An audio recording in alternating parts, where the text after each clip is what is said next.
Assalamualaikum warahmatullahi wabarakatuh. Perkenalkan, nama saya Indah Wibawanti dengan NIM 859675908. Saya mahasiswa dari Universitas Terbuka, jurusan S1 PGSD. Di sini saya akan menjelaskan bagaimana caranya mengatasi anak yang sulit fokus dengan menggunakan dua strategi, yaitu strategi praktis di rumah dan di sekolah. Mungkin dari rekan-rekan seringkali melihat anak yang melamun saat pelajaran berlangsung, cepat teralihkan oleh suara atau benda di sekitar, belum selesai satu tugas sudah beralih ke hal yang lain, atau susah mendengarkan instruksi yang kita sampaikan. Ini adalah perilaku yang paling sering muncul di usia anak sekolah, yaitu sulit memusatkan perhatian atau sulit fokus. Jika dibiarkan, ini bisa menghambat prestasi anak dan perkembangan sosialnya. Di sini saya akan memberikan 3 strategi sederhana, strategi praktis yang bisa langsung diterapkan baik di sekolah maupun di rumah. Rekan-rekan, yang dimaksud sulit fokus adalah anak yang sulit mengendalikan perhatiannya untuk tetap pada satu tugas atau satu aktivitas sampai selesai. Penyebabnya bisa bermacam-macam, yaitu seperti perkembangan otak yang berbeda, terlalu banyak rangsangan di sekitar, atau belum terbiasa dengan rutinitas. Di sini saya akan menyampaikan 3 strategi utama. Yang pertama ada mengatur lingkungan bebas gangguan. Selanjutnya, teknik langkah kecil dan waktu yang terbatas. Yang terakhir, sistem instruksi jelas dan penguatan positif. Rekan-rekan, mari kita bahas satu persatu secara rinci. Strategi yang pertama yaitu mengatur lingkungan bebas gangguan. Apa yang harus kita lakukan? Yaitu, siapkan meja yang bersih, kosongkan meja belajar atau hanya sisakan dan letakkan buku dan alat tulis yang sesuai dengan pelajaran saat itu. Mainan, buku, dan lain-lain, perhiasan harus disimpan yang jauh. Yang selanjutnya, kita bisa mengatur posisi duduk anak.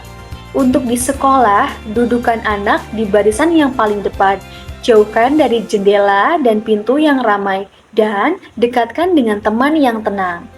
Jika di rumah, kita bisa buat sudut belajar khusus yang tenang, jauh dari TV atau suara orang mengobrol. Dan jangan tempelkan terlalu banyak poster atau gambar di dinding tepat di depan mata anak saat belajar. Waktu yang diterapkan yaitu saat memulai aktivitas belajar, mengerjakan PR, atau mendengarkan penjelasan guru. Lakukan ini persiapan 5 menit sebelum kegiatan dimulai. Sebagai orang tua dan guru, kita juga perlu memberikan penguatan dan dukungan. Contohnya bisa pujian, "Wah, meja kamu rapi sekali, siap belajar dengan nyaman ya."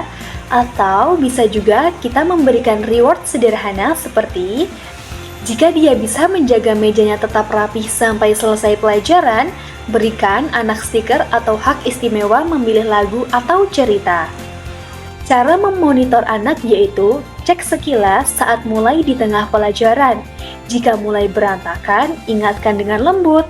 "Ayo, kita simpan ini dulu ya, nanti diambil lagi kalau sudah selesai." Selanjutnya, strategi yang kedua yaitu teknik langkah kecil tapi menggunakan waktu yang terbatas. Untuk guru dan orang tua, jangan suruh anak kerjakan semua halaman ini, tapi rubah menjadi potongan-potongan kecil. Contohnya, sekarang kerjakan nomor 1 sampai nomor 5 dulu. Kalau selesai, baru kita lanjut ya. Selanjutnya, gunakan timer atau jam. Pasang jam pasir atau timer di meja. Katakan, kita fokus menulis selama 10 menit, bunyi kita istirahat ya. Selanjutnya, saat waktu habis, berikan 2-3 menit untuk berdiri meregakan tubuh atau berjalan sebentar sebelum duduk kembali. Ini bisa kita terapkan saat anak mengerjakan tugas yang lama, yang membosankan atau sulit. Di sekolah, saat jam pelajaran yang membutuhkan ketenangan lama. Jika di rumah, saat mengerjakan PR atau membaca buku bacaan. Kita juga perlu memberikan penguatan atau dukungan, contohnya pujian. Hebat, kamu berhasil, duduk fokus sampai bunyi timer. Luar biasa, atau bisa reward sederhana seperti buat grafik kemajuan setiap kali berhasil menyelesaikan satu bab waktu, tempel bintang, 10 bintang dapat hadiah kecil, bisa pensil, atau buku kesukaan anak. Selanjutnya, cara memonitor anak yaitu jangan duduk menetap terus-menerus. Lakukan pengamatan dari jarak dekat ya. Jika anak mulai melamun, tunjuk timer dengan senyum berisyarat semangat. Strategi yang ketiga yaitu sistem instruksi, jelas, dan pengulangan. Apa yang harus kita lakukan? Instruksi singkat dan satu perintah. Jangan bilang, ambil bukumu, lalu buka halaman 20, lalu kerjakan soalnya. Kalau begitu, anak akan lupa di tengah jalan. Tapi, kita sebagai guru dan orang tua bisa mengatakan, "Nak, ambil dulu bukumu. Tunggu dia lakukan ya. Setelah itu, sekarang buka halaman 20." Selanjutnya, kita sebagai guru dan orang tua, setelah memberikan instruksi, minta anak mengulangi. Contoh, coba katakan lagi pada ibu, apa yang harus kamu lakukan sekarang? Kita juga bisa melakukan kontak mata, selalu panggil nama anak, tatap matanya saat berbicara, pegang bahunya pelan agar dia sadar kita sedang mengajaknya bicara. Ini dapat kita terapkan setiap kali kita memberikan perintah, instruksi pelajaran, atau arahan kegiatan. Ini dilakukan di awal, di tengah, dan saat peralihan kegiatan. Jangan lupa untuk selalu memberikan penguatan dan dukungan kepada anak ya. Contoh pujian yaitu, pintar, kamu mendengarkan dengan baik dan bisa mengulang apa yang ibu katakan. Bisa dukungan yaitu, jika salah mengulang, jangan marah, katakan, hampir benar, dengarkan lagi ya. Lihat respon gerak tubuhnya. Jika langsung bergerak mengerjakan tugas, berarti fokusnya sudah tertangkap.